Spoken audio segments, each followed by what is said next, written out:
then how does Real Life Ministries make players? Well, we're a small groups church. Jesus discipled in small group. He had 12 disciples. He didn't disciple in mass numbers. He discipled in small groups.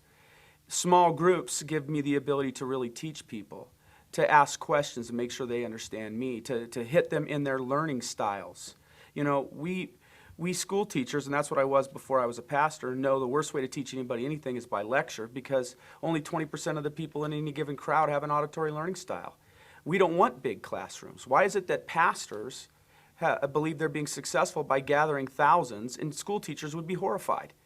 Discipleship happens in small groups. Jesus did it that way for a purpose. There's accountability there, relationship there, the ability to look into their eyes and know if they understand. There's pastoring there. There's also, in a small group, an opportunity for a person to develop as a player. I learned to be a leader by leading a small group. I learned to pastor people by pastoring people in a small group. You can't get good at anything until you get the opportunity to try it, to do it. So our small groups are where people are pastored, where people are taught, where accountability and relationship and authenticity happens, but it's also a place where people get to develop as players. You cannot get good at anything by sitting on the bench and watching somebody else do it. The Bible says in Ephesians 4 that God gave pastors, teachers, apostles, prophets, evangelists to prepare God's people for works of service. So it's not about how many you can gather and come, we'll watch you play. It's about you training up these people, becoming a coach and training them and releasing them as an army on the community that you live in.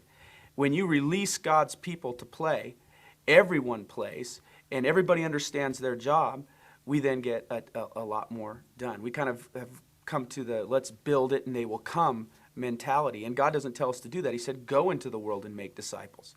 And so our job is to get the team to play. When they do, we win. What's your hope for the impact of this book is going to be for the American church? Well, I'm hoping that they'll question the box that was given to them, that they'll rethink it. It hasn't been working. Our methodology has not been working. And it doesn't look anything like what Jesus did. So is it any wonder that it hasn't been working? I'm not saying that what we're doing is unbiblical. It's abiblical. It's not in there. I would like to see us go back to doing what the church did. And when we do that, we'll get the impact that the first church had.